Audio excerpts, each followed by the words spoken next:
ہندوؤں کے اندر ہی یہ بت پوجا اور مورتی پوجا جو ہے 1 2 نہیں بلکہ 33 کروڑ بھگوان ان کے اندر موجود ہے. کسی نے تو اس سے بھی زیادہ بھگوان بنا دیے اور کہا کہ ہم 33 کروڑ بھگوان کو ماننے والے ہیں.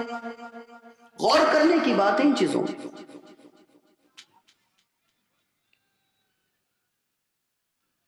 مسلمانوں تمہارا نبی جو آیا یہ تمہارے لیے بہت بڑی دولت ہے. یہاں جتنے بھی لوگ بیٹھے ہیں ہر بندہ بڑا خوش قسمت ہے. کیوں؟ وہ محمد رسول اللہ کا امتی ہے. اللہ چاہتا تو کسی کو کسی اور نبی کا امتی بھی بنا سکتا تھا، لیکن آپ کو محمد رسول اللہ صلی اللہ علیہ وسلم کا امتی بنایا. آپ بڑے خوش قسمت انسان ہیں. یا علیہ السلام دعوت و تبلیغ 950 سال تک کیے. قوم قیامت کے دن ماننے سے انکار کر رہی ہے اور آج ہندو لوگ ماننے سے انکار کر دیں گے.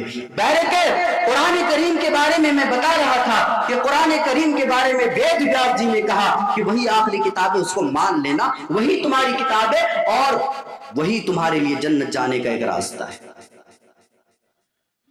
بات قرآن کریم کی چل رہی ہے.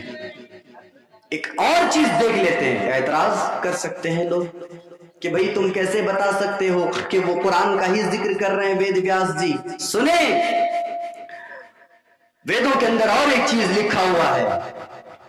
شنکلپی شدھم شلوکی شردما شراشتادھکم شروا شاسترم شورتی منوہرم. آخری کتاب جو اس دنیا کے اندر اتاری جائے گی وہ کتاب اور وہ پستک ایسی کتاب ہوگی کہ اس کتاب کے اندر 6666 آیتیں ہوں گی. شنکلپی شدھم شلوکی شردہ شراشتادھکم شروا شاسترم شورتی منوہرم. اس کتاب کے اندر 6666 آیتیں ہوں گی. جب ہم قرآن کے بارے میں تحقیق کرتے ہیں، جائزہ لیتے ہیں اور گنتے ہیں قرآن کی آیتوں کو، تو قرآن میں بھی 6666 آیتیں موجود ہیں. اب آئے کوئی میدان میں اس چیز کو جھٹلانے کے لیے کہ نہیں بھئی اس میں قرآن کا ذکر نہیں. اور ایک دلیل دیتا ہوں میں ویدوں سے. ایک اور دلیل یاد رکھیے گا. رگ ویدو یجرویدو ہی دنڈکم کنڈلیم سام ویدو ہی ارتھ چندرا کربڑا بندو ساسوکشم ودھایم پرنو ویدو گیجکم. 5 ویدوں کو بتایا گیا ہے. حالانکہ ہندو دھرم کی کتابیں جو ہیں 4 ویدوں پر مشتمل ہیں. 4 وید ان کی اصل کتابیں ہیں، وید کی 4 ہی کتابیں ہیں. لیکن اس منتر میں تو ہمیں یہ مل رہا ہے کہ 4 نہیں بلکہ 5 کتابیں ہیں. رگ ویدو یجرویدو ہی دنڈکم کنڈلیم سام ویدو ہی ارتھ چندرا دروڑا بندو ساسوکشم ودھایم پرنو ویدو گیجکم. ایک رگ وید، یجروید، اتھروید، سام وید، یہ 4 ویدوں کو ذکر کرنے کے بعد آگے کہا گیا پرنو ویدو گیجکم. 5واں جو وید ہے وہ پرنو وید ہے. پرنو وید ہے. اور پرنو کا معنی ہوا بار بار کسی چیز کو ریپیٹ کرنا، دہرانا. اگر کوئی انسان یہاں سے وہاں تک دوڑ کے جاتا ہے، وہاں سے پھر یہاں آتا ہے، پھر یہاں سے وہاں، پھر وہاں سے یہاں، اس طرح بار بار وہ کرتا ہے تو اس کو پرانو کہیں گے. اور پرانو وید، وید کا معنی ہوا علم، جان، نالج. وید کا معنی ہوا علم، پرانو کا معنی ہوا بار بار، یعنی ایسا علم جس کو بار بار پڑھا جاتا ہو، جس کی تلاوت بار بار کی جاتی ہو. ہم دیکھتے ہیں کہ یہاں پر 5واں جو وید بتایا گیا ہے وہ پرانو وید کو بتایا گیا ہے. یعنی ایسی کتاب جس کو بار بار تلاوت کی جاتی ہو، جس کو بار بار پڑھا جاتا ہو. اور جب ہم قرآن کریم کے بارے میں مطالعہ کریں گے، جانیں گے تو ہمیں پتہ چلے گا کہ قرآن کریم ایک ایسی کتاب ہے جس کو بار بار پڑھا جاتا ہے، بار بار جس کی تلاوت کی جاتی ہے. آج اس علاقے میں پروگرام میں جلسہ ہو رہا ہے، کوئی ایسا بندہ تو ضرور یہاں پر آیا ہے جو 1-2 صفحہ تو قرآن کا پڑھا ہی ہوگا، جو 1-2 صفحہ تو قرآن کو پڑھا ہی ہوگا. کسی نے 1 سورہ یاد کی ہوگی، کسی نے 1-2 صفحہ پڑھا ہوگا، کسی نے 1-2 رکوع پڑھا ہوگا. بہرکیف کوئی نہ کوئی بندہ تو ایسا ہے ہی جس نے قرآن کو پڑھ کے اس اجلاس میں شریک ہوا ہے.